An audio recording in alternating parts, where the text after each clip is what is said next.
Welcome back to the stovetop. Please pardon any background noise the microphone might pick up. We've got a little air traffic, we've got a little road traffic, and there's a female downy woodpecker at the bird feeder crabbing because I haven't refilled it. So today I'm going to review another coffee from Whiskey Morning Coffee out of Tulare, Texas. This is a specialty coffee. This is a limited edition coffee. This is the one that they contacted me about to try out. I believe this is something where they're going to be offering a different specialty coffee with their subscription service.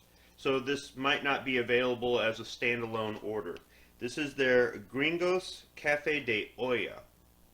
Now, what they described it to me is as a like a cinnamon flavored Mexican coffee, and it says right here on the package, cinnamon and brown sugar. On the side here, it's got the silhouette of I believe these are sugar cubes, and it says, I'm going to mispronounce this, piloncillo, which means dark raw sugar. And it also shows some sticks here, silhouettes of sticks, and it says ground cinnamon. On the back of the bag, it says, Cafe de Olla is a traditional Mexican drink. The Cafe de Olla has real cinnamon and piloncillo, dark raw sugar, added to the coffee grounds. To enjoy the coffee the traditional way, serve in an earthen clay pot.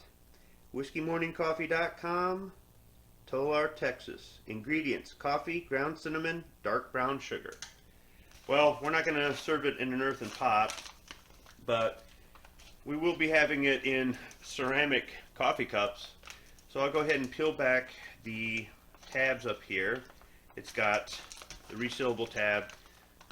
It's just a black resealable tab here. It's glued on. It's not glued on too well, so it could pop off really easy. Let's see if I can unfold this. There we go. And I'm going to need scissors. As with the other videos, I'm just going to go with it. And if I flub something, I'm just going to chop it up. So let me cut the top. Whoa! Let me cut the top off of this. They're sealed up really good.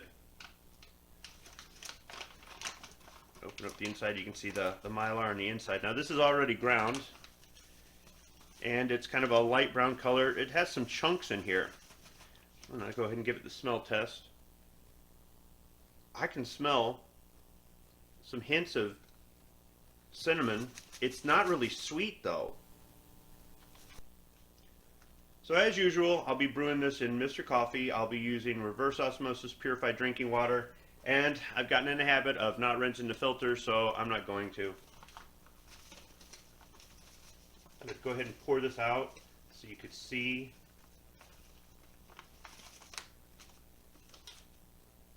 the chunks that are in there. See if I can get that in frame. Alright, Mr. Coffee's done. I've only got about half of a pot, maybe a little bit more. I'll explain while I'm stalling. Go ahead and pour it here.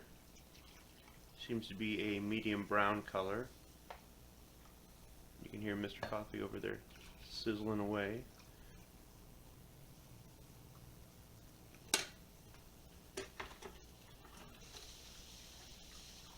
So let me take a cup to my director while I stall to let the coffee cool off a little bit. Alright, as I clean up the coffee I spilled here, it just helps buy me more time to let this cool off, given my first impressions. So I ended up with just half a pot of coffee because it looks like the grounds kind of plugged up in the filter in the basket. I did add more grounds. I didn't fill it. I brought it to somewhere between half and 3/4. I guess you could say 2/3. That would make more sense. And maybe that was part of the problem. Maybe I should have left the original amount of grounds in there, but what happened is it more or less backed up all the way to the rim of the basket. It's now slowly seeping through and dripping into the coffee pot. So I don't know if it's just too finely ground for what I've got, or I added too many, but there could end up being some grounds in this. Now I could smell it from upstairs when it was brewing. I wouldn't say I could smell cinnamon, but I could definitely tell somebody was brewing coffee. And with my poor sense of smell, that doesn't happen very often. As far as the smell test of the coffee itself, oh yeah, I can smell cinnamon. Now, with my poor sense of smell, I've got to have my nose right up there, but I can smell cinnamon. Let me give it just a few more and check on Mr. Coffee. I'll take my first sips. You can still hear Mr. Coffee draining into the pot there. Yeah, I think I just added too many grounds, but I didn't add more than what I normally would add for any other coffee. Sometimes if something's finely ground, it just doesn't agree with my coffee pot. So I asked my director. She can smell the cinnamon, smell the brown sugar, and taste both. When I was smelling the cinnamon, it did smell a little bit sweet. That's the brown sugar. Now, I'm not really a cinnamon and brown sugar person. I'm not saying I never have it in anything that's any sort of dessert type thing, but it's just a rare thing because some people like to just dump a ton of cinnamon and a ton of brown sugar in there, and for me, that just ruins it. You don't need an excessive amount in order for that, in my opinion, to make something taste good. So let me see if I can taste it.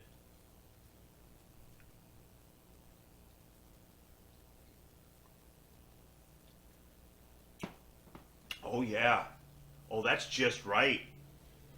It's sweet, but it's not overly sweet, and you have to have that sweet to kind of help bring out the cinnamon. Cinnamon can work standalone in certain things, but this combination, and I still have the coffee taste too. It tastes like a medium roast.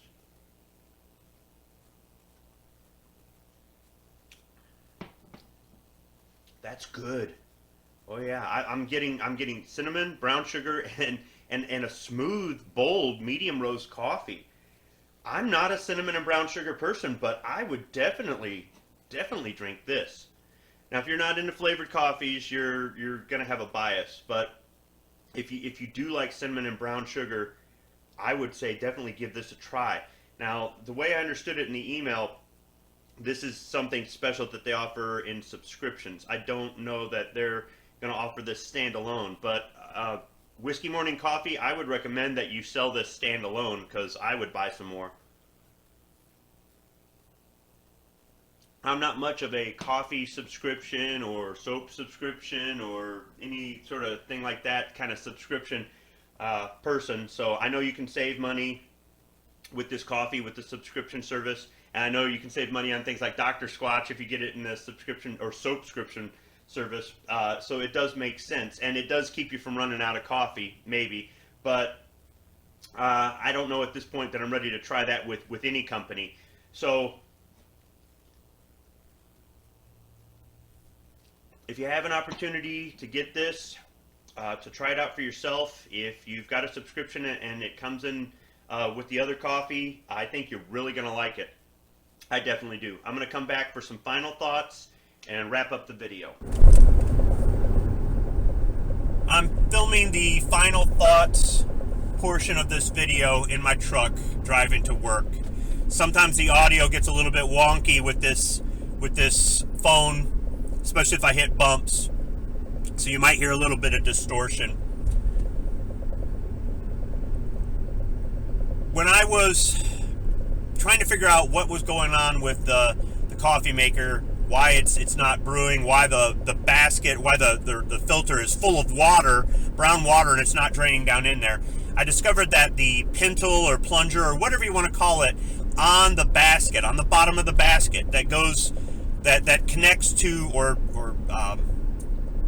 I guess depresses when it presses on the top of the coffee pot, on the top of the coffee urn, the lid for the urn, and it drips the coffee down in there. It was plugging up with this finely ground coffee. And I've had this happen before with other really finely ground coffees. Now I understand that maybe the coffee has to be ground really fine in order to help enhance the flavor, bring out the taste, that sort of thing. I mean, I don't roast coffee for a living, so I'm just guessing. That's why some coffees are like this as opposed to more coarsely ground. But it plugged up everything. I ended up with coffee grounds in the bottom of the urn. I ended up with coffee grounds in the bottom of the last cup I had. I've got a to-go cup here in my cup holder in my truck. It may have coffee grounds in it. It ended up in the basket. It ended up in the tray that the basket sits in. It more or less made a mess. I wanted to clean it before I left for work, but it was making me late. So I had to just leave it. Now I've got to deal with it after I get home from work when I'm tired and I just want to sit down and take it easy. No, I've got to clean the coffee maker because I want to have coffee tomorrow morning. It won't be this coffee, that's for sure. But that, to me, is more effort than what the coffee is worth, despite the fact that I really like the coffee. It's smooth, it's bold. I'm not a cinnamon and brown sugar person, but I would drink this coffee again. I just don't want to go through the hassle and the mess, honestly. My recommendation to Whiskey Morning Coffee is to grind it more coarsely, or at least offer it in a more coarsely ground version, perhaps, because that's what I would have selected for my $30 Mr. Coffee. I've got a coffee maker like most Americans. If I've got to go out and buy a special coffee maker or something like that, or I've got to clean up a mess every time, I don't ever want this coffee again. So there might be a process, maybe doubling, tripling up on the filters, or something else that is quick and easy and inexpensive to do in order to deal with finely ground coffees. I'm not going to go and Google it and that sort of thing. I wasn't expecting to have to do anything special to brew this coffee. So if there is a process, if you could please leave a comment in the comment section below, or link me to a video that a short video too. I don't need one as long as one of my coffee reviews to show me what I can do to deal with really finely ground coffee. But otherwise, from that perspective, I can't recommend this coffee. But from the taste, from the smoothness, from the lack of bitterness, I could recommend this coffee. So I don't know if that's helpful to you guys there at Whiskey Morning Coffee. I don't know if that's helpful to you guys out in the audience, but that's my opinion of this really good tasting coffee that really makes a mess. Thanks for watching.